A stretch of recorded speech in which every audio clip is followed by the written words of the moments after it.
अध्याय 9 हमारी तथाकथित सभ्यता।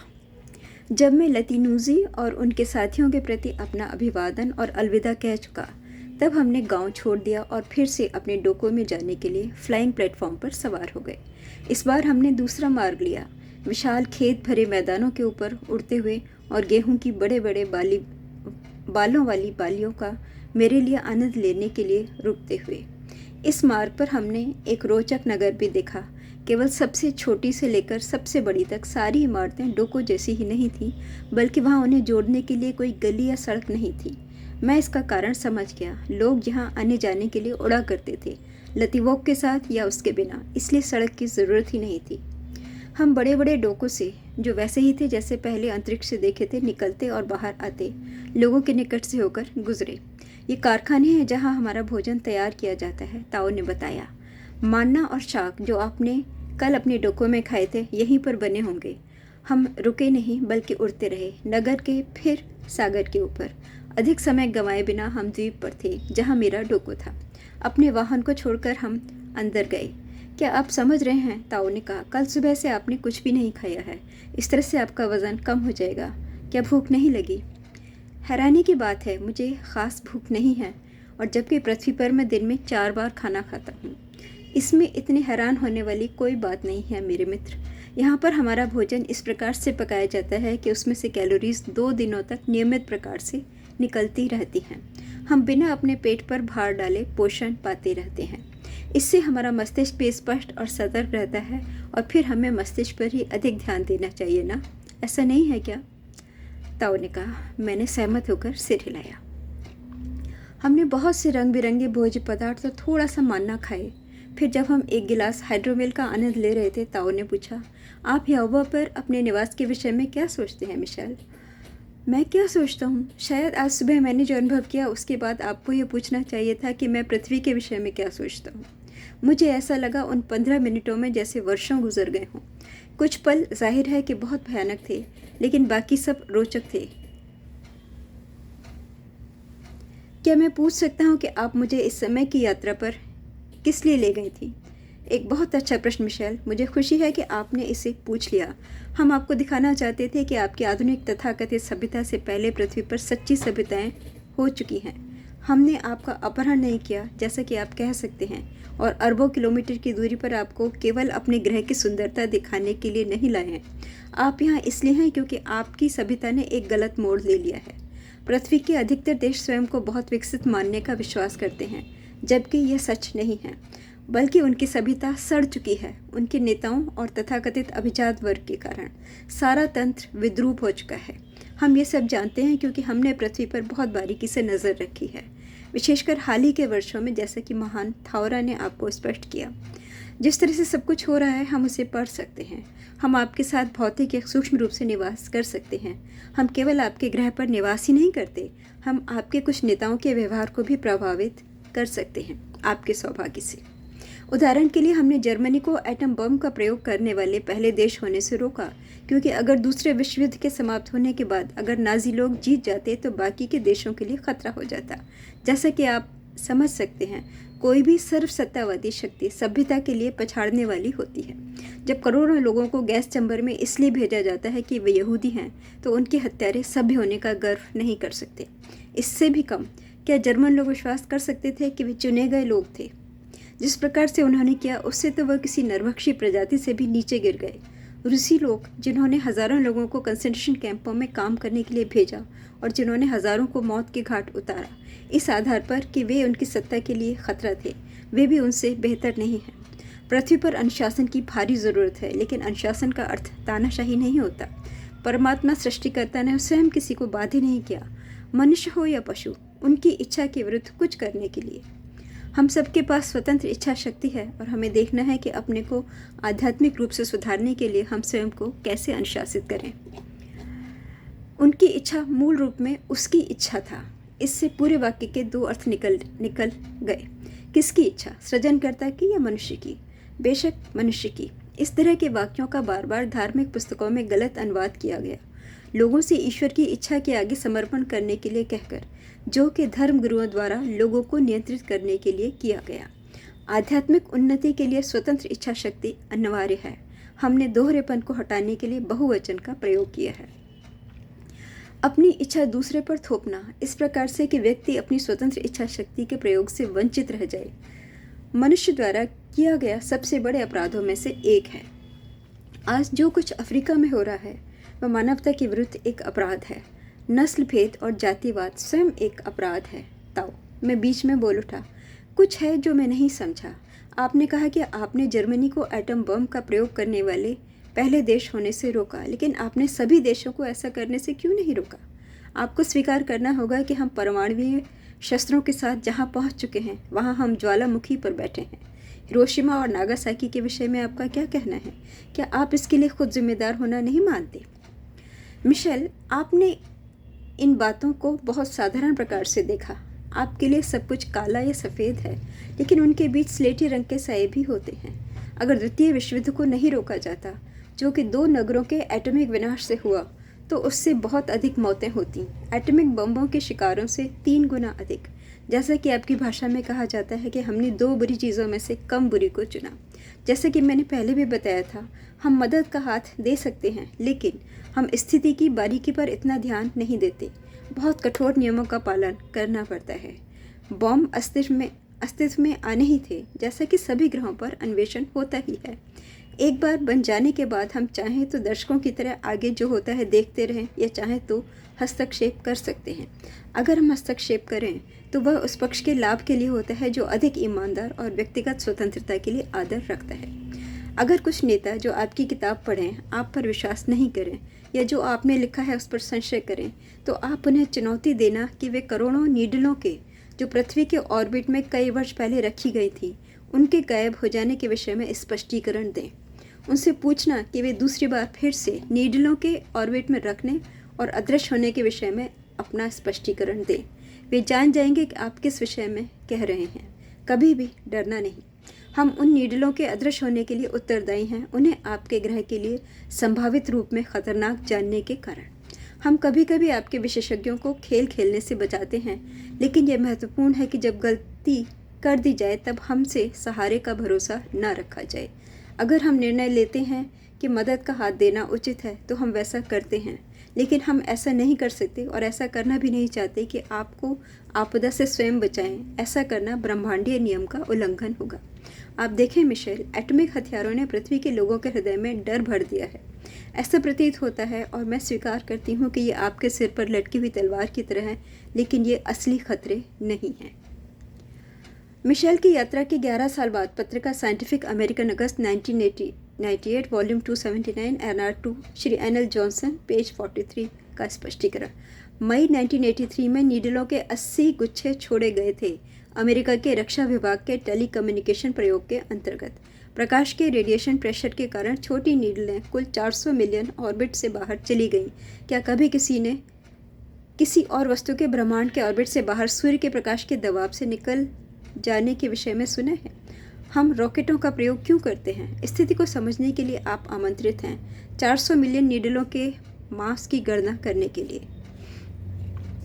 महत्व की दृष्टि से पृथ्वी पर असली खतरे हैं। पहला धन, दूसरा राजनीति, तीसरी पत्रकारिता और नशीले पदार्थ, और चौथा रिलीजन। इन खतरों का नाभिकीय हथियारों से कोई संबंध नहीं है।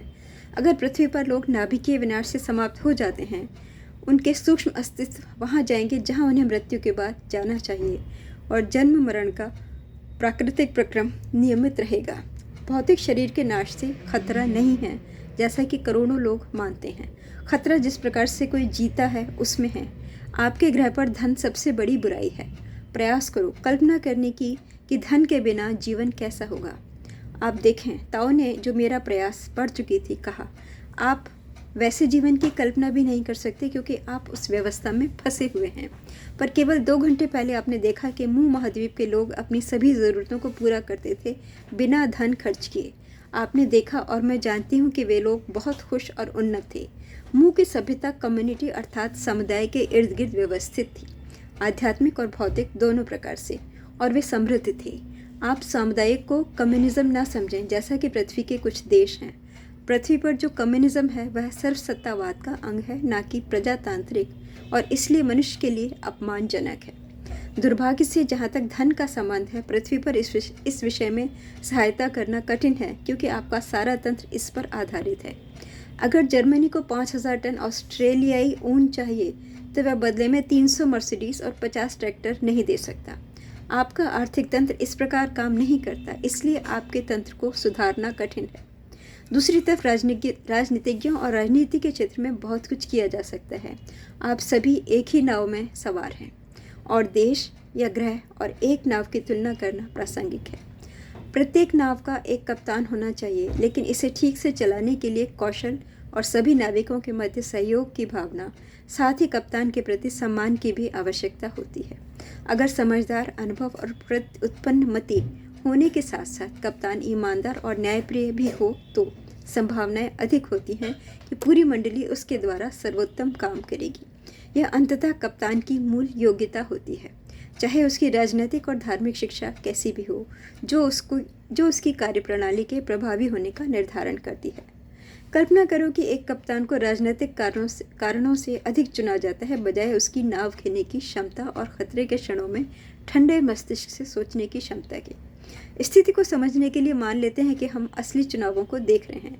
हम एक निर्देशक डॉक पर खड़े हैं, जहां 150 क्रू मेंबर हैं और जहाज की कमान लेने के लिए 3 प्रत्याशी हैं। पहला प्रजातांत्रिक है, दूसरा कम्युनिस्ट और तीसरा कंजर्वेटिव। 60 मेंबर कम्युनिस्टों के प्रति झुकाव रखते हैं, 50 प्रजातंत्र के प्रति और 40 कंजर्वेटिव के प्रति। अब मैं आपको दिखाऊंगी कि इस काम को सही ढंग से नहीं किया जा सकता। कम्युनिस्ट प्रतिनिधि को प्रजातांत्रिक और कंजर्वेटिव लोगों को जीतने के लिए कुछ वायदे करने पड़ेंगे, क्योंकि उसे केवल 60 वोटों की गारंटी है। उसे कम से कम दूसरे दलों के 16 लोगों को आश्वस्त करना पड़ेगा कि उसे चुनना उनके हित में है। लेकिन क्या वे उन वायदों को पूरा कर पाएगा जो उसने किए थे? और यही बात दूसरे 2 प्रतिनिधियों पर भी लागू होती है। उसके क्रू के काफ़ी सदस्य मूल रूप से उसके कमान संभालने के विरुद्ध हैं, इसलिए हमेशा विद्रोह होने का खतरा बना रहेगा। बेशक ये तरीका नहीं है जिससे कप्तान को उसकी कमान सौंपी जाती है। सौभाग्यवश मैं केवल राजनीतिक पक्षपात से चुने जाने वाले नेताओं, बजाय उनकी नेतृत्व क्षमता, सही दिशाओं में ईमानदारी के बल पर चुनाव करने के खतरे समझा रही थी। इस विषय पर मैं एक और बिंदु पर बल दूंगी।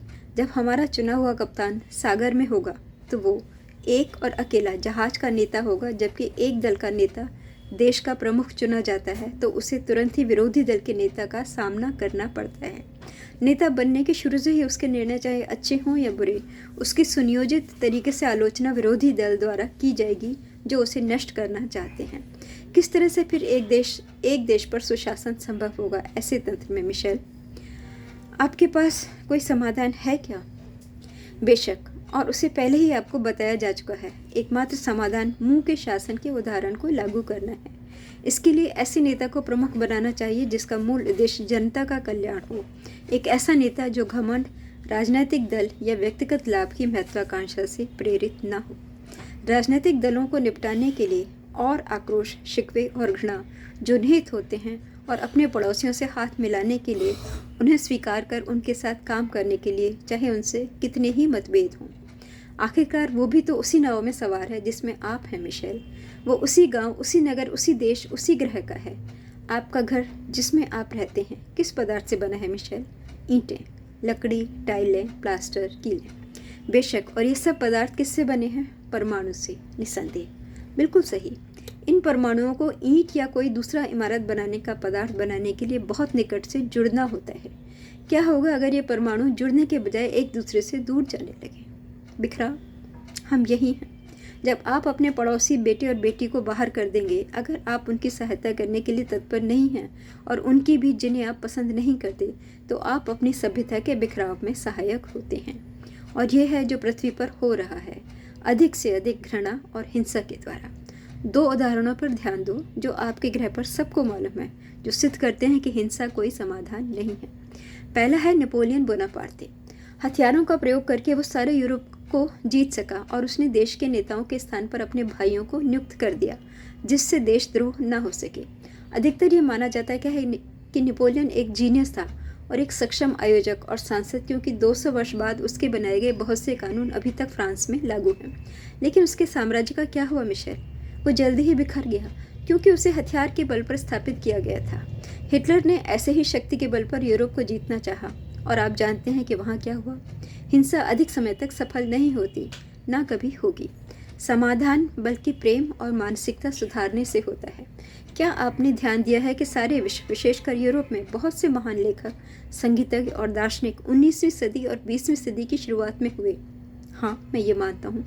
क्या आप जानते हैं कि ऐसा क्यों हुआ? नहीं, क्योंकि बिजली की खोज के साथ इंटरनल कंबशन इंजन, ऑटोमोबाइल, हवाई जहाज वगैरह से पृथ्वी के लोग अपनी आध्यात्मिक उन्नति से भटककर भौतिक जगत में केंद्रित हो गए।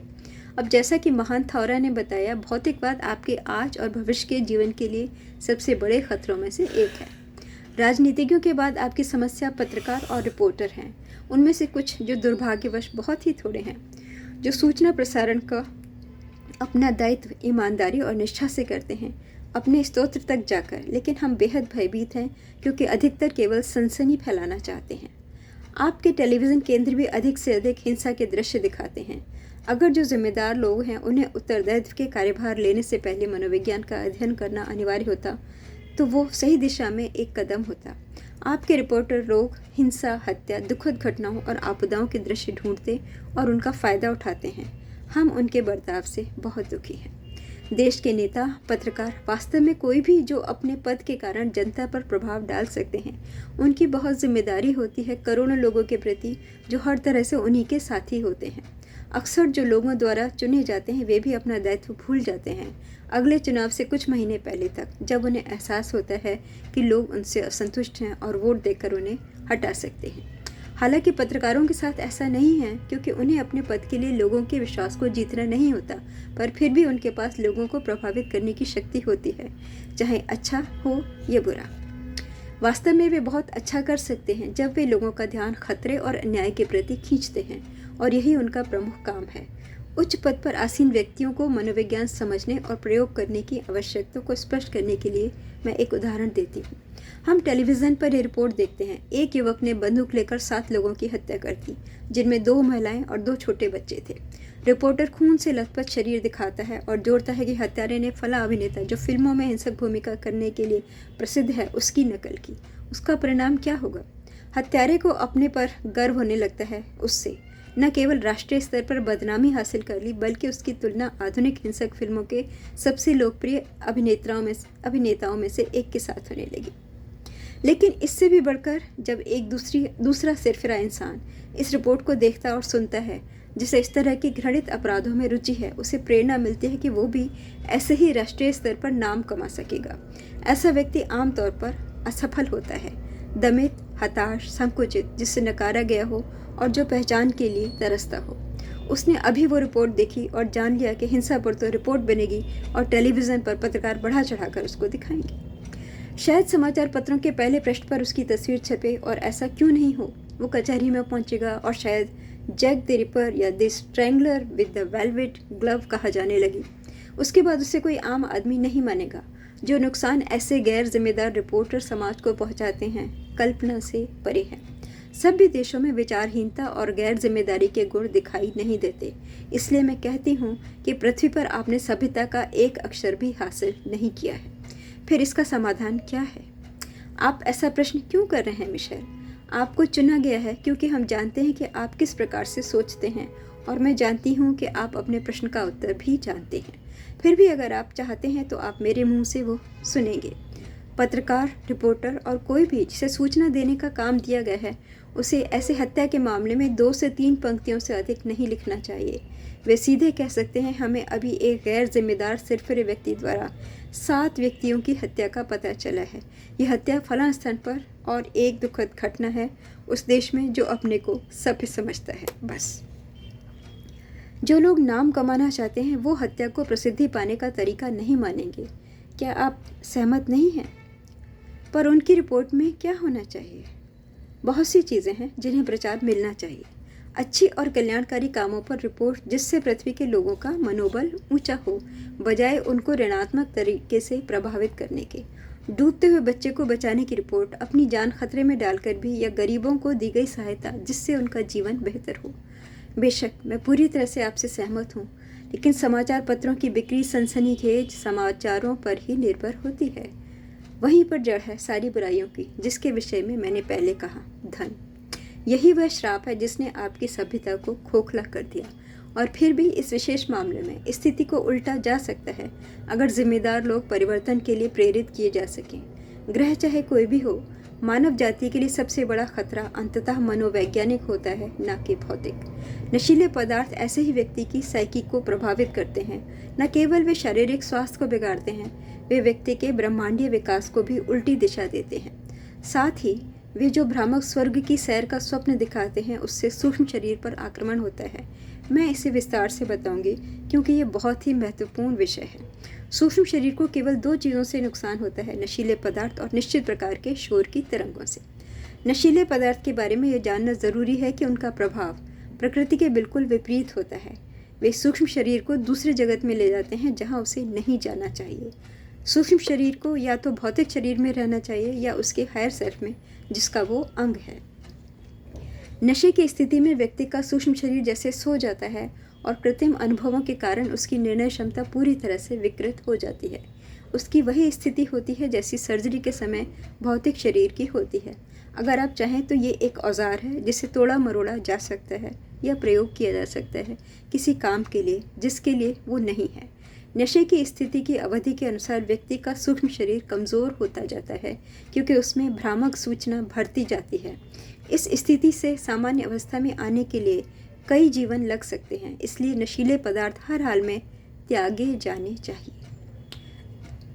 कुछ है जो मैं नहीं समझ पा रहा हूँ, मैंने बीच में टोका। 2 बार अभी आपने मुझे ड्रग दी मेरे सूक्ष्म शरीर को भौतिक शरीर से अलग करने के लिए। क्या आपने इससे मुझे नुकसान नहीं पहुँचाया? नहीं, बिल्कुल भी नहीं। हमने ऐसी ड्रग का प्रयोग किया जिससे हेल्यूसिनेशन नहीं होते। एक प्रक्रिया में सहायता करने के लिए जो प्राकृतिक रूप से हो सकती थी, सही प्रशिक्षण दिए जाने पर।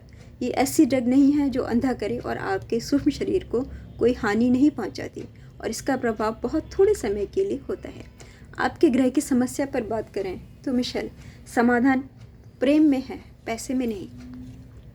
ये ज़रूरी है कि लोग घृणा, आक्रोश, ईर्ष्या और स्पर्धा से ऊपर उठें और प्रत्येक व्यक्ति, चाहे वो सड़क पर झाड़ू लगाने वाला हो या बड़ा नेता, अपने से पहले अपने पड़ोसी का ख्याल रखे, जिसे ज़रूरत हो उसे मदद दे।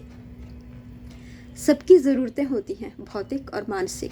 अपने पड़ोसी से मित्रता की, केवल आपके ग्रह पर ही नहीं बल्कि सभी ग्रहों पर। जैसा कि जीसस ने कहा था जब हमने उन्हें करीब 2000 साल पहले आपके पास भेजा था, एक दूसरे से प्रेम करो। लेकिन बेशक ताओ, मैंने फिर से टोका रूखेपन से। इस बार अभी आपने जीसस के विषय में क्या कहा? जीसस को मिशेल पृथ्वी पर यहोवा से करीब 2000 वर्ष पहले ही भेजा गया था, जैसे लतीनूजी भी पृथ्वी पर गए और लौट आए। अब तक जो कुछ भी मुझे बताया गया था वो यही अप्रत्याशित रहस्य उद्घाटन था जिसने मुझे सबसे अधिक झटका दिया। साथ ही ताओ का ऑरा लगातार रंग बदल रहा था। कोमल सुनहरा प्रकाश जो उसके सिर के चारों तरफ था लगभग पीला हो गया था और उसके सिर से रंगों का कोमल प्रवाह नई ऊर्जा से दमकने लगा। एक महान थावरा हमें बुला रहे हैं मिशेल, हमें अभी चलना चाहिए। ताओ खड़ी हो गई। मैंने अपना मास्क ठीक से पहना और उसके पीछे पीछे बाहर चल दिया। इस अकस्मात रुकावट और असामान्य जल्दबाजी से मैं सबसे अधिक कौतूहल में था। हम फ्लाइंग प्लेटफॉर्म पर सवार हो गए और सीधे ऊर्ध्व दिशा में पेड़ों के ऊपर उठ गए। जल्दी ही हम बीच के ऊपर थे, फिर सागर पर, पहले से भी अधिक गति से। सूर्य आकाश में नीचे आ गया था और हम विशाल जलनिधि के ऊपर से निकल रहे थे, जो कि हरीतिमा लिए हुए थी या आसमानी रंग की थी। अगर मैं पृथ्वी के शब्दों में वर्णन करूं तो बड़े बड़े पक्षी जिनके पंख करीब 4 मीटर लंबे थे हमारे सामने से होकर उड़ रहे थे और सूर्य की किरणें उनके गुलाबी पंखों और पूंछ के चमकीले हरे परों को और झिलमिला रही थी। हमें द्वीप पर पहुंचने में अधिक समय नहीं लगा और ताओ ने फिर से प्लेटफॉर्म को पार्क में नीचे उतारा, जो वही स्थान था जहां पहले उतारा था। उसने इशारा किया कि मैं उसके पीछे पीछे चलूं और हम चल पड़े। वो चलती हुई और मैं उसके पीछे पीछे दौड़ता हुआ। इस बार हम केंद्र के डोकों में नहीं गए बल्कि दूसरा रास्ता लिया जो अंत में हमें दूसरे डोकों तक ले गया, जो कि उसी आकार का था जिसका केंद्र का डोको था। 2 लोग जो दोनों ही ताओ से लंबे थे प्रवेश द्वार के प्रकाश के नीचे हमारा इंतजार कर रहे थे। ताऊ ने उनसे धीमे स्वर में बात की, फिर उनके निकट चली गई और संक्षेप में चर्चा करने लगी, जिससे मुझे अलग रखा गया। वे चुपचाप खड़े थे, मेरी तरफ जिज्ञासा भरी दृष्टि डालते हुए, लेकिन बिल्कुल भी बिना मुस्कुराए। मैं उनके ऑरा देख पा रहा था, जो ताऊ की तुलना में कम चमक रहे थे। इस बात के पक्के संकेत कि वे आध्यात्मिक रूप से बहुत अधिक उन्नत नहीं थे। अच्छे खासे समय तक हम बिना हिले प्रतीक्षा करते रहे। पार्क से पक्षी उड़ आए और हमें देखने लगे। मेरे अतिरिक्त किसी ने भी उन पर ध्यान नहीं दिया। मेरे साथी साफ किसी गहरे चिंतन में व्यस्त लग रहे थे। मुझे अच्छी तरह से याद है कि एक पक्षी जो बर्ड ऑफ पैराडाइज जैसा था आया और ताऊ और मेरे बीच बैठ गया, जैसे कि वो सारी दुनिया की प्रशंसा पाना चाह रहा हो।